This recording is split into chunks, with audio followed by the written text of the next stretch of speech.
ଧନବାନ ହେବାର ଠିକ୍ ଆଗରୁ ଦେଖାଯାଏ ଏହି 21ଟି ମହାଶକ୍ତିଶାଳୀ ଶୁଭ ସଂକେତ। ବାସ୍ତୁଶାସ୍ତ୍ର ଓ ଜ୍ୟୋତିଷଶାସ୍ତ୍ର ଅନୁସାରେ ଯେତେବେଳେ ଜଣେ ବ୍ୟକ୍ତିଙ୍କ ଭାଗ୍ୟରେ ଅପାର ଧନଧାନ୍ୟ, ସମୃଦ୍ଧି ଓ ଐଶ୍ୱର୍ଯ୍ୟ ଆସିବାକୁ ଥାଏ, ଠିକ୍ ସେତିକିବେଳେ ପ୍ରକୃତି ଓ ମହାଲକ୍ଷ୍ମୀ ନିଜେ ଏହି ଗୋପନ ସଂକେତଗୁଡ଼ିକ ଦେଇଥାନ୍ତି। ଏହି ସଂକେତଗୁଡ଼ିକୁ କେବେ ବି ଅଣଦେଖା କରନ୍ତୁ ନାହିଁ, କାରଣ ଏଗୁଡ଼ିକ କହୁଛନ୍ତି ଯେ ଆପଣଙ୍କ ଜୀବନରେ ବଡ଼ ଧରଣର ସୁଖଦ ପରିବର୍ତ୍ତନ ଆସୁଛି, ଆଉ ମା' ଲକ୍ଷ୍ମୀ ନିଜେ ଆପଣଙ୍କ ଦୁଆରରେ ପାଦ ଥୋଇବାକୁ ଆସୁଛନ୍ତି। ହିନ୍ଦୁ ଧର୍ମରେ ମା' ଲକ୍ଷ୍ମୀଙ୍କୁ ଧନର ଦେବୀ ବୋଲି କୁହାଯାଏ। ଯାହା ଉପରେ ମା' ଲକ୍ଷ୍ମୀ କୃପା କରନ୍ତି, ତା'ର ଘରେ କେବେ ବି ଧନର ଅଭାବ ରହେ ନାହିଁ।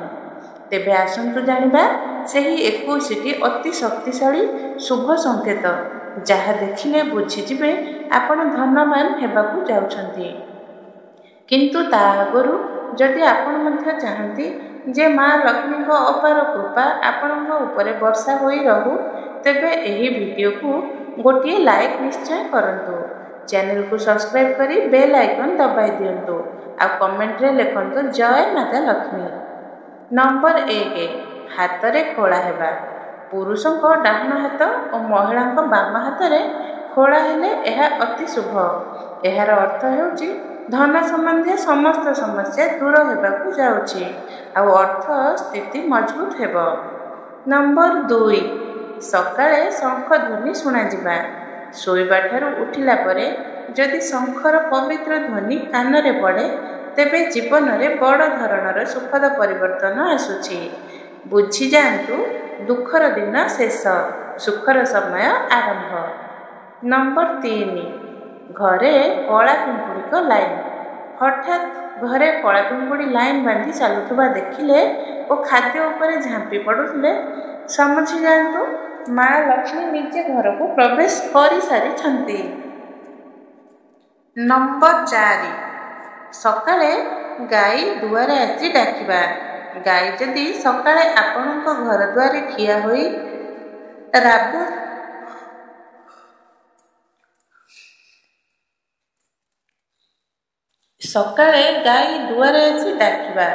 ଗାଈ ଯଦି ସକାଳେ ଆପଣଙ୍କ ଘର ଦୁଆରେ ଠିଆ ହୋଇ ରାବ କରେ, ଏହା ମା' ଲକ୍ଷ୍ମୀଙ୍କ ଆଗମନର ସବୁଠାରୁ ବଡ଼ ସଂକେତ। ତାକୁ ରୁଟି, ପାଳଙ୍ଗ ଶାଗ ଖାଇବାକୁ ଦେଇ ବିଦା କରନ୍ତୁ। ନମ୍ବର 5, ତୁଳସୀ ଗଛ ହଠାତ୍ ସବୁଜିମା ହେବା। ଘରେ ଥିବା ତୁଳସୀ ଗଛ ଯଦି ହଠାତ୍ ବହୁତ ଘନ ସବୁଜିମା ଓ ଚମକୁଥିବା ହୋଇଯାଏ, ଏହା ସମୃଦ୍ଧି ଓ ଧନର ଆଗମନର ସ୍ପଷ୍ଟ ସଂକେତ। ନମ୍ବର 6, ଝାଡ଼ୁ ଦେଖାଯିବା। ଝାଡ଼ୁକୁ ମା' ଲକ୍ଷ୍ମୀଙ୍କ ରୂପ ବୋଲି କୁହାଯାଏ। ସକାଳେ କେହି ଝାଡ଼ୁ ଲଗାଉଥିବା ଦେଖିଲେ କିମ୍ବା ଅଫିସ୍ ଯାଉଥିବା ବାଟରେ ଲଗାତାର 5 ଦିନ ଝାଡ଼ୁ ଲଗାଉଥିବା ଲୋକ ଦେଖାଗଲେ, ବୁଝିଯାଆନ୍ତୁ ଆପଣ ଧନବାନ ହେବାକୁ ଯାଉଛନ୍ତି। ନମ୍ବର 7, ସକାଳେ ବାହାରେ ପଇସା ପଡ଼ିଥିବା ମିଳିବା। ଘରୁ ବାହାରିଲା ପରେ ରାସ୍ତାରେ ପଇସା ପଡ଼ିଥିବା ଦେଖିଲେ କିମ୍ବା ପୋଷାକ ପିନ୍ଧୁଥିବା ବେଳେ ଜେବରୁ ଟଙ୍କା ଖସି ପଡ଼ିଲେ, ଏହା ଧନ ଲାଭର ଅତି ଶକ୍ତିଶାଳୀ ସଂକେତ। ନମ୍ବର 8, ମୁଖ୍ୟ ଦ୍ୱାର ବାହାରେ ଆମ୍ବ ଗଛ ଗଜାଇ ଉଠିବା। ନିଜେ ନିଜେ ମୁଖ୍ୟ ଦ୍ୱାର ବାହାରେ ଆମ୍ବ ଗଛ ଉଠିଲେ ଏହା ଅପାର ଧନ ଓ ଐଶ୍ୱର୍ଯ୍ୟର ସୁପର ସଂକେତ। ନମ୍ବର 9, ଘରେ ବିଲେଇ ପିଲା ପ୍ରସବ କରିବା। ଘରେ ବିଲେଇ ପିଲା ଜନ୍ମ ଦେଲେ କିମ୍ବା ଛାତରେ କୌଣସି ପକ୍ଷୀ କିମ୍ବା କିଛି ମୂଲ୍ୟବାନ ଜିନିଷ ଫିଙ୍ଗିଦେଲେ, ଏହା ଧନବାନ ହେବାର ଶକ୍ତିଶାଳୀ ସଂକେତ। ନମ୍ବର 10, ଏକାଠି 3ଟି ଗୋହିଳି ଦେଖାଯିବା।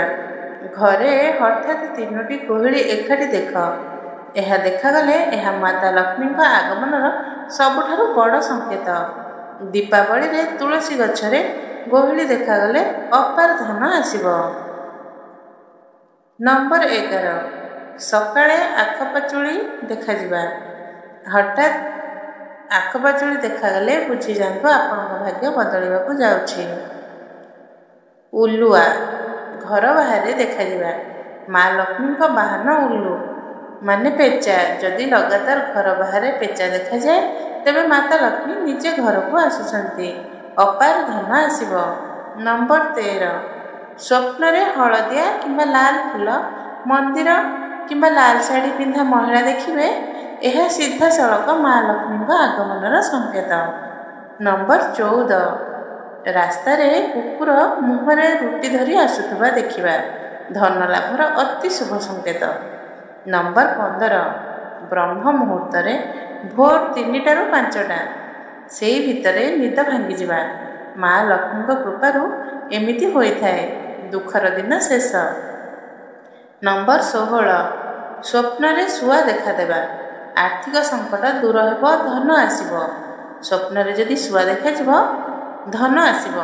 ନମ୍ବର 17, ସ୍ୱପ୍ନରେ ଝାଡ଼ୁ, ପେଚା, ହାତୀ, ମୟୂର, ଶଙ୍ଖ, କଦଳୀ କିମ୍ବା ଗୋହିଡ଼ି ଦେଖିବା ଧନବାନ ହେବାର ସବୁଠାରୁ ବଡ଼ ସଂକେତ।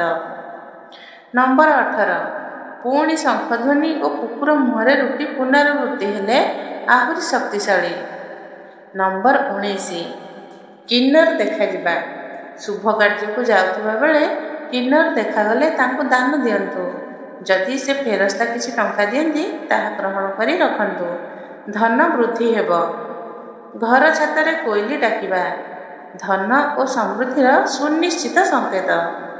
ନମ୍ବର 21, ସକାଳେ ଉଠିଲା ପରେ ପୂଜାର ନଡ଼ିଆର ଦର୍ଶନ ହେବା, ଏହା ମା ଲକ୍ଷ୍ମୀଙ୍କ ବିଶେଷ କୃପାର ସଂକେତ। ସୁଖ, ସମୃଦ୍ଧି ଓ ଆର୍ଥିକ ଉନ୍ନତି ନିଶ୍ଚିତ। ଏହି ସମସ୍ତ ସଂକେତ ଯଦି ଆପଣଙ୍କ ଜୀବନରେ ଦେଖାଦେଉଛି ତେବେ ନିଶ୍ଚିତ ବୁଝିଯାଆନ୍ତୁ ଯେ ମା ଲକ୍ଷ୍ମୀ ଆପଣଙ୍କ ଦ୍ୱାରରେ ପହଞ୍ଚି ସାରିଛନ୍ତି। ଏହିସବୁ ତଥ୍ୟ ଆପଣଙ୍କ ରୁଚି ଓ ଆସ୍ଥାକୁ ଧ୍ୟାନରେ ରଖି ଦିଆଯାଇଛି। ଆପଣଙ୍କୁ ଯଦି ଏହି ଭିଡ଼ିଓ ଭଲ ଲାଗିଲା ତେବେ ଲାଇକ୍ କରନ୍ତୁ, ସେୟାର କରନ୍ତୁ ଆଉ କମେଣ୍ଟରେ ଜୟ ମା ଲକ୍ଷ୍ମୀ ନିଶ୍ଚୟ ଲେଖନ୍ତୁ। ରହୁଛି, ଧନ୍ୟବାଦ। ଜୟ ଜଗନ୍ନାଥ।